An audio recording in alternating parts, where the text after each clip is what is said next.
So at this point, we've moved on from GDP and our output to the inputs and how we actually get that production, what we have to put in order to get something out. And we came up with this idea of the Cobb-Douglas production function and how we use different capital and labor in order to come out with these products, how much capital we need or labor versus the productivity and the ability to produce and the ability to use those two factors together in order to come out with the final product. But at this point, we want to talk about the market for labor. And the reason why is because labor is so important to a developed economy. In the U.S., it is the largest cost of production. And therefore, changes in labor and changes in the labor market will have a great effect in terms of the costs and our ability and effectiveness to produce products in the U.S. or any developed country for that matter. So we're going to start off with labor market and talk about the classic labor market equilibrium model, which is our model and what we're going to stick with the entire time. We make a couple of assumptions, and the first is that the demand of labor is equal to the supply of labor, and it's the same thing as any other equilibrium model. Just find that point where they equal each other.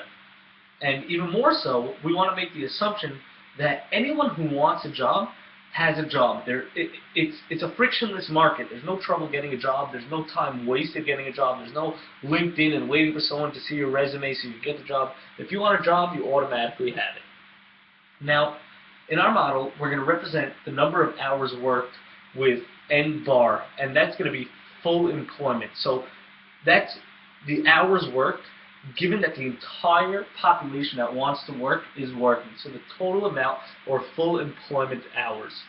And our production function, again, is represented as Y, or GDP, is equal to productivity A times a function of capital and labor. And again, as we know, capital is relatively fixed in the short run, which means our marginal product will end up getting rid of it, or won't count labor in the short run.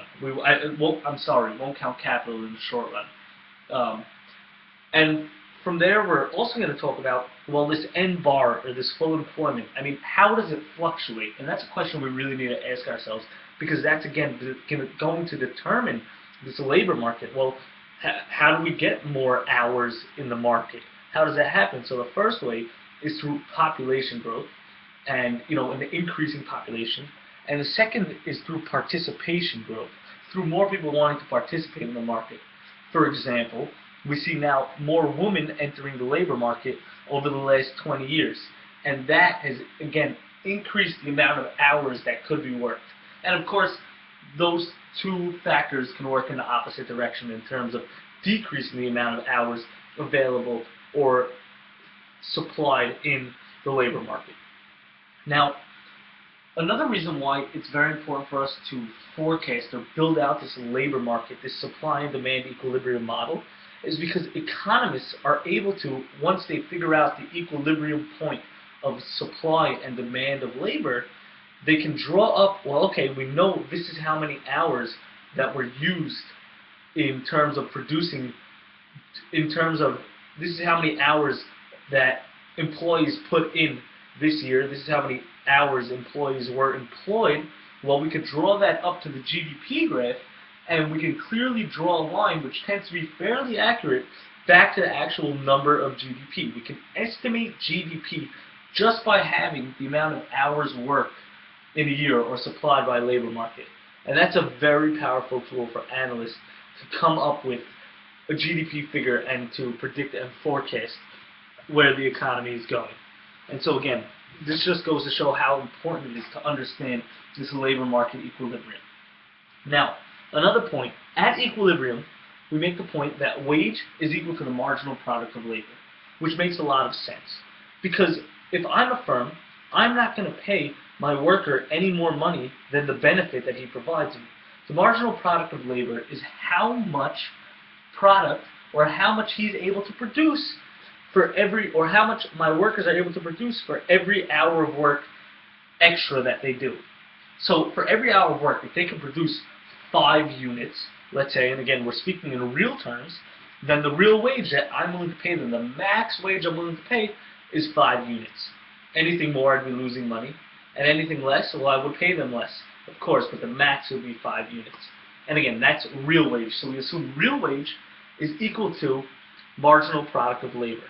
Therefore, the marginal product of labor curve is the same curve as the labor demand curve in the market. So again, simplifying a lot of things for us. And it's also important to note that the real wage, to compute the real wage, or the marginal product of labor, I mean, again, there's several ways to do it, but a main way is that if we're given the nominal wage, if we say, okay, well, we pay $50 to our employees, that's the max we're willing to pay. And let's say the price of a good is $10, then the marginal product of labor, or the real wage, will be the nominal wage, $50 divided by the price of the product they produce, $10, which is 5 units. The dollar signs cancel out. So that is how we get the real wage. Now, from the macro perspective, we want to look at how demand and supply interplay, the labor demand and supply interplay. So looking at the labor demand curve, we'll see shifts mainly from, we'll see a curve shift, the demand curve shift to the right, or an increase in the demand curve, a full increase, a parallel increase or shift to the right, if productivity increases, or if there's an increase in K, capital stock, which will thereby enhance productivity, which will again shift the curve. For the supply, there's about 4 factors that'll shift the curve to the right. And for supply to shift to the right, we need to see a drop in financial wealth, because workers would need to make up that drop. If laborers or households are being taxed, the suppliers of labor are being taxed, they need to make more money. They need to work more hours in order to make back the amount of wealth that they're comfortable making. And that will, again, shift the curve to the right. If there are expectations of lower future wages, or so any expectation that, oh, I'm going to make less money in the future, I need to work a little more now to make sure I can keep my wealth at the level I'm comfortable with. And finally, higher participation in the labor market, so anything from increased population to higher participation would again shift that supply curve to the right. Now, the reason why demand of labor is downward sloping, and it's very intuitive, is because the marginal product of labor goes down with every increase in N. So every time we add an hour of work, the marginal product of labor is decreasing that much more. And we know that because we have diminishing marginal returns of labor.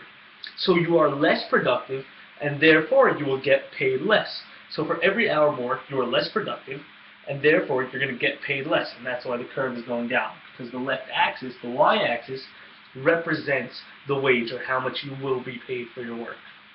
Now, there's a couple of employment and unemployment ratios that are important to know. So, and the reason why these are important, employment and unemployment to us, is because they depend on productivity, and they're the determinants of the leisure work trade-off. Unemployment and employment explains how much leisure or how much work people want and how much they're willing to trade off, or how much they need to be paid in order to work a little more, or rather than work, not being paid enough, I'm going to go do anything leisurely, anything aside from work. And so, to measure the labor force, we say, okay, the labor force is everyone that's employed and unemployed. The unemployment rate, we say, is all the unemployed people divided by the labor force, or all the unemployed people divided by the employed plus the unemployed people. The participation rate, we say, is the labor force divided by the adult population. So that'll be everyone who's employed plus everyone who's unemployed. So you take that entire chunk, the labor force, and you divide them by the adult population, which is the employed, the unemployed, and those that aren't active, those that have given up in seeking a job in the market. And finally, the employment ratio are those that are employed divided by the adult population, which is equal to 1 minus the unemployment rate times the participation rate. So finally, we're going to talk about 2 types, and again, those are just formulas, but we're going to talk about 2 types of unemployment, and the first is frictional unemployment, meaning That's unemployment that we shouldn't be afraid of. That's unemployment that is basically represents the friction of the market. The fact that it takes time to get a job, to put your resume on LinkedIn, for someone to see that resume, to take you in for an interview. You're unemployed for that span of time. But we're not afraid of that unemployment because we know it's transient. Whereas we look at something like structural unemployment, and that's a long-term unemployment. And it exists, that's unemployment that's there even when the economy is not in recession.